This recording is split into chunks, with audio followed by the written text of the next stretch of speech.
Good morning, all of you. Attorney General of India, Shri R.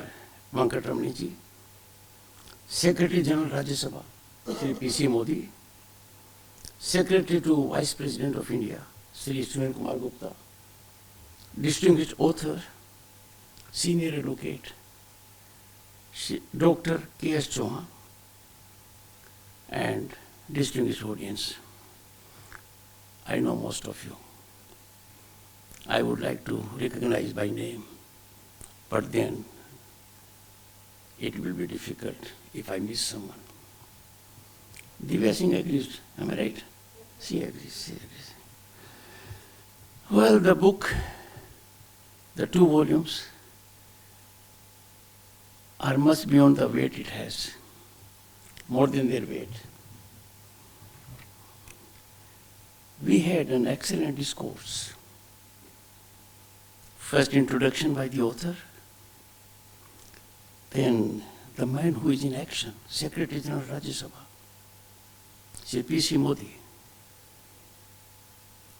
He also, in his brief address, reflected on the relevance of it. And then we had the Attorney General of India, as usual, making his contribution, in-depth contribution, in global perspective. And that being the situation, I would have hardly to add anything. At best, I can repackage. And repackaging is something we all must avoid. So my address will be brief. I have known Dr. Chauhan ever since I came to Delhi as a member of parliament in 1989. He was enrolled as an advocate in 1987. I have seen his passion. I have seen his mission. He has been focusing on this subject for decades. As a matter of fact, he reminds me of the challenges the society has created for us. In his long journey, he faced headwinds. Many a time I had to sit with him and lament that we'll have to work much harder to get recognized. We'll have to do much more than others. I remember when he first focused on anti-defection law. With passion, with mission. He wanted to read too much of morality in it. I said too much because I am guided by the contemporaneous moral of the society. And then he took to writing this. It took him quite long to be designated senior. And he was designated because there was no way out. If such a person is reflecting on parliament, powers, functions, and privileges, it is commendable. Because democracy is reflected first by parliament. There can be no democracy without parliament. And ladies and gentlemen, we happen to be the oldest, the mother of democracy, at the moment most vibrant.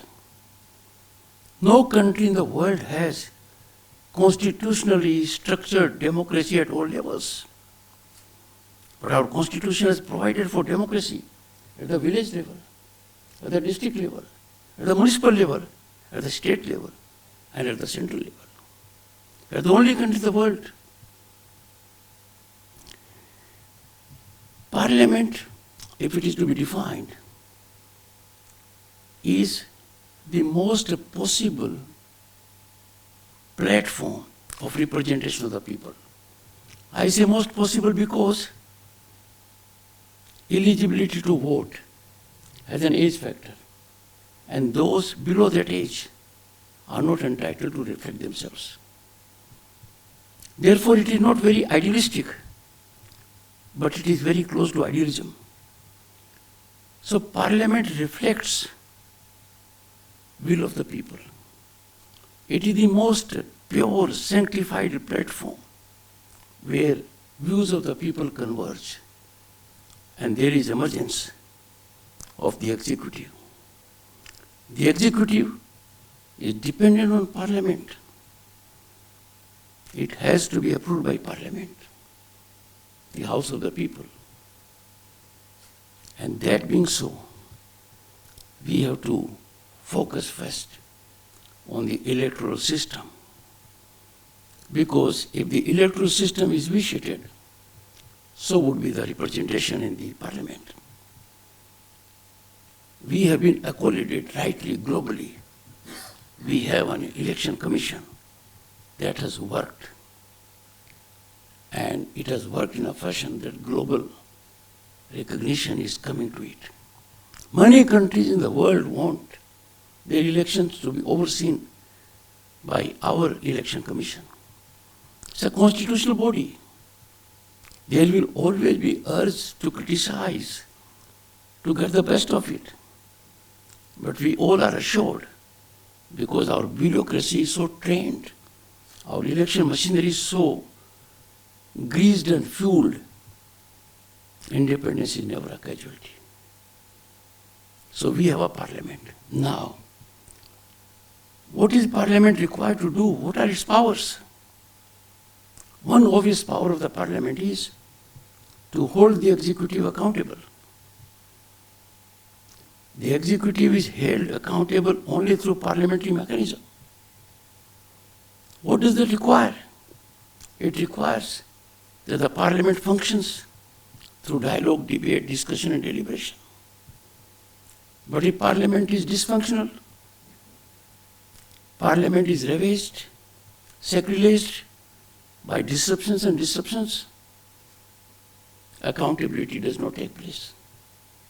I have been signaling to the opposition many a times that the government is in good shape when Parliament is dysfunctional, because no one wants to be held accountable.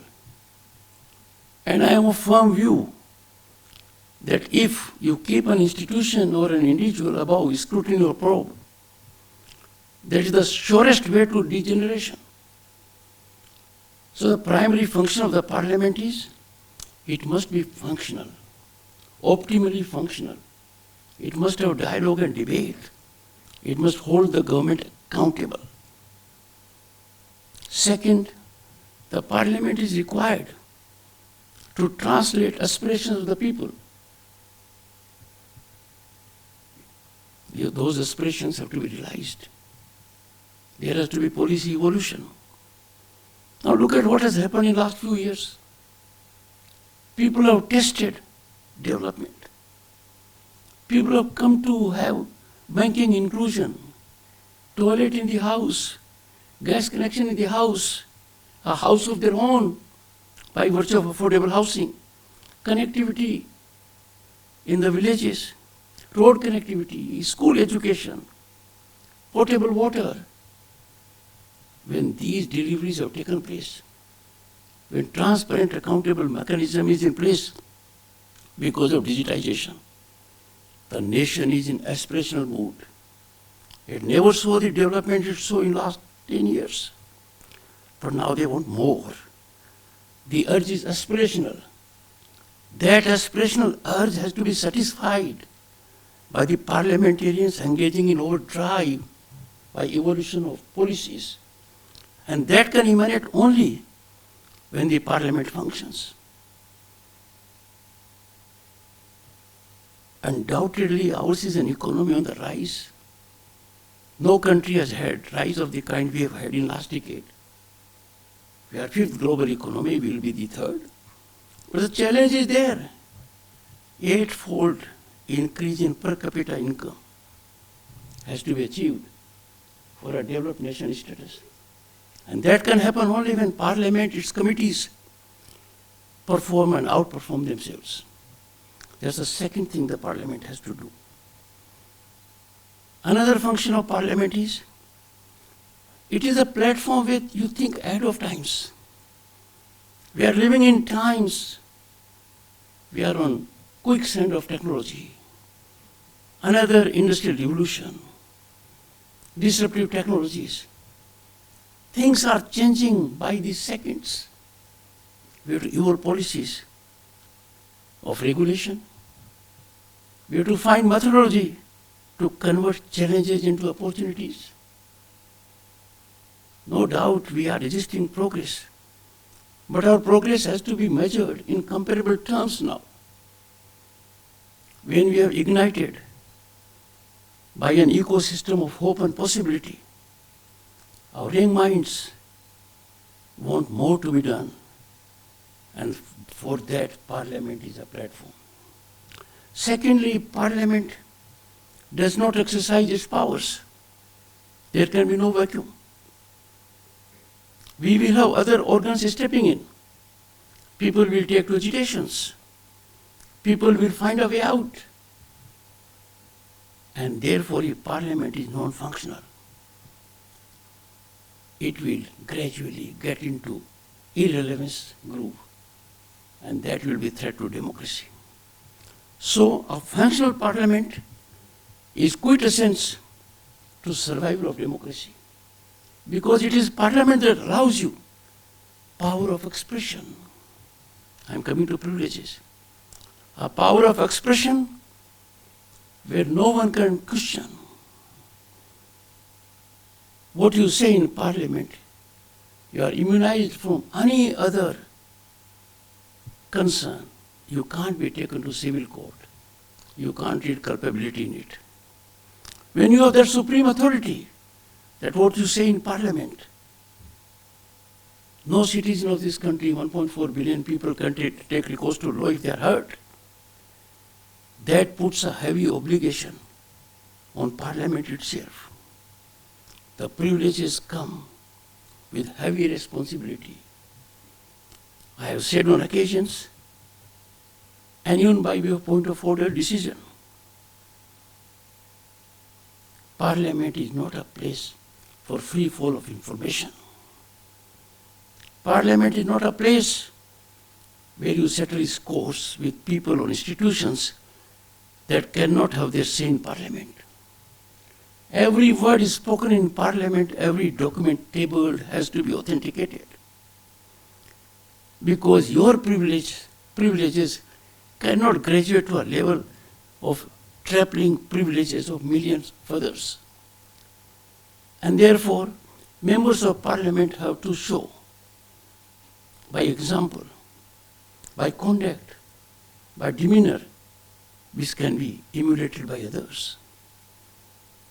And at this time in the history, at this phase of history, a turning point, fortunately for all of us, Bharat is recognized as a global power.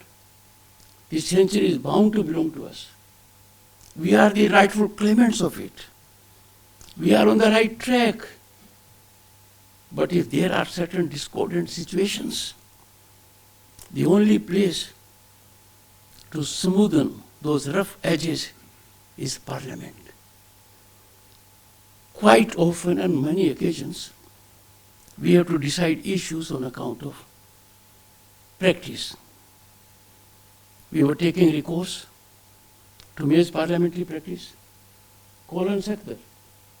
But we have judges by that name, sir, but Kaul and Sakhtar were very different. They were connected to parliamentary institution in capacity like Mr. P.C. Modi is at the moment. But now we have Dr. Chauhan. It is not easy to even visualize fructifying such a venture. Because surely the author can't be commercially rewarded. Very few will take recourse to these books. They will be researchers, law students, policy makers, parliamentarians, and the kind. Their number is limited. So what you have done, Dr. Chauhan, is commendable. It is service to the nation. It is a facet which we all must subscribe. I have had the occasion to glance through the book, and I found he has worked so hard, so diligently. When it came to committees, he quoted one of the former prime ministers of UK. Not easy. You can quote only when you read a large material. Dr. Chauhan has been associated with cases that reflect on parliamentary practice, parliamentary ethics. One which I can quote is Rajaram Pal case. Just imagine my pain. Only a month back or so, we found on a particular seat in Rajya Sabha, Council of States, a bed of notes, rupees 500 denomination. What has really pained me, no one has come to claim it. That's a very serious issue. We can carry notes, maybe out of necessity, but then no one has claimed. That's a collective challenge to our ethical standards. For a long time, this country did not have a committee on ethics. It was only in the last century, in late 90s, that Rajya Sabha for the first time came to have a committee on ethics which is functional. As chairman Rajya Sabha, I can tell you, ladies and gentlemen, anyone who is there in Rajya Sabha as a member is a human resource to reckon with. Brilliant academic credentials, great exposure and experience. But when it comes to action, they are guided by someone else. I would urge that a parliament will fructify only if the parliamentarians have their free say on issues. I envy their enormous talent, their capacity, their contribution. They are very learned people. And therefore, I am sure this book will be an eye-opener to those who urge to take this nation forward. This is a book not to be read from A to Z. This is a reference book, the 2 volumes. And that Dr. Chauhan, I have seen, has facilitated. If you wish to focus on a particular subject, you do it. I'm sure there will be an electronic version of it. And it will have a search component so that one can immediately look for it. So while Dr. Chauhan, it may not be fiscally rewarding for you, you and the publisher would barely manage to strike the balance. On a personal satisfaction, you should be delighted. Secondly, just imagine, don't go by weight, don't go by number of pages. To pen down these manifold pages had to be read by him.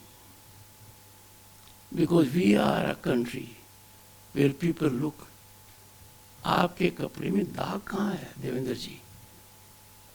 Devendra Singh ji, मैं दाग को देखूंगा, मेरी नजर जाएगी. We must learn to look the positive side of it. And therefore, distinguished audience, I wish the author well. At our level, whatever we can do, the Secretary General will take steps. We have already discussed his presence, he speaks about it. But I am sure all legislatures in the country and outside will be enormously benefited by this treatise, which is testament of erudition, dedication, and hard work. Once again, congratulations to you, and congratulations also to Mrs. Chauhan and the family members. They allowed you to work so. Their sacrifice is integrated into it. Since I know the entire family, my journey and that of Dr. Chauhan has been on 2 rails. People may not be knowing about it. We have known each other from very close quarters. We have had common problems, common suffering, common pain. On occasions we have discussed only through body language. We have seen for ourselves the kind of headwind we face, the kind of air pockets we land in. We have faced situations which I can't describe. I leave it at that. Congratulations, Dr. Chauhan. Please continue with it. Thank you so much.